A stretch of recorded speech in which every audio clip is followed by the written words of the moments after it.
Leadership has changed, but many leaders are stuck in a cycle of behavior that perpetuates an ineffective, outdated model, inadvertently reducing the performance of their teams and their organizations.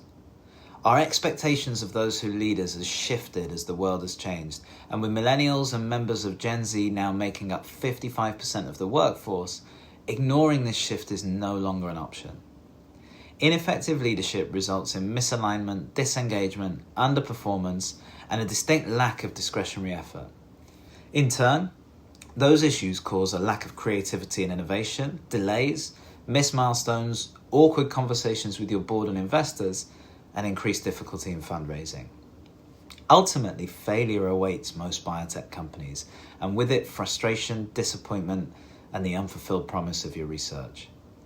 Your best chance of avoiding that failure is to lead your teams in a way that inspires them, challenges them, aligns them around a shared vision, and takes them to places they couldn't go on their own.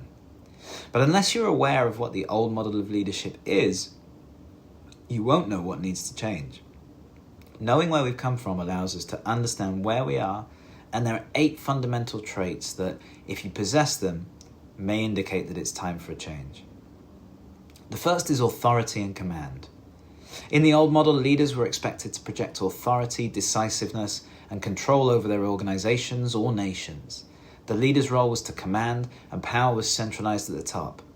Margaret Thatcher was known for her iron will and unwavering stance on decisions she'd made, ruling with a firm hand, dismissing opposition readily, and exemplifying a leader who saw authority as the key tool for achieving her vision. The next trait is distance and formality. Leaders maintained a professional distance from employees or citizens under the old model, reinforcing that they were in a superior position.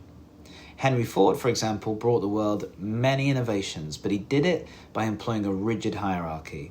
Workers were expected to obey without question, and Ford was known as an autocrat, even monitoring his employees' personal lives through his sociology department. Trait 3 is toughness and invulnerability. Leaders under the old model avoided displaying vulnerability, uncertainty, and often even emotion. Strong leadership meant being unemotional, rational, and detached. During his time at the helm of GE, for example, Jack Welch embodied the tough, results-driven leader. His rank and yank policy has become famous, but has been accused of creating a culture in which vulnerability or failure was unacceptable.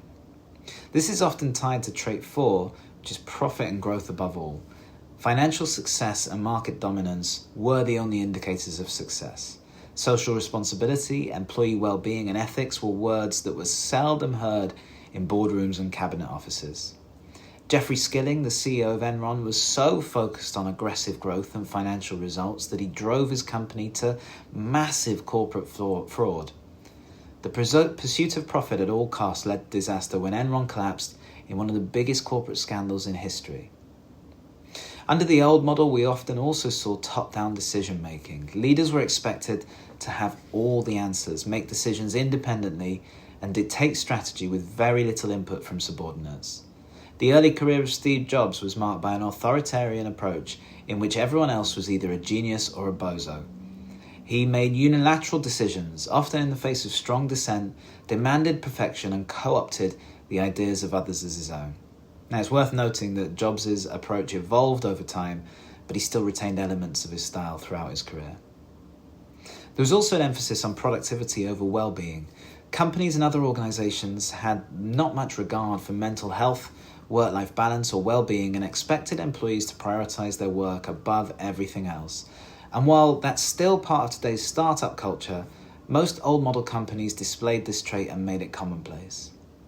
Although he's a modern leader in many senses, Elon Musk's approach is reminiscent of times past in terms of how he expects people to work. His relentless pursuit of innovation has created extremely demanding environments in which burnout is common.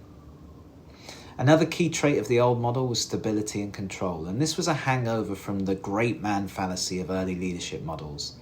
And the old paradigm of leadership expected those in charge to exert their will over markets, valuing predictability and stability at the expense of innovation and creativity.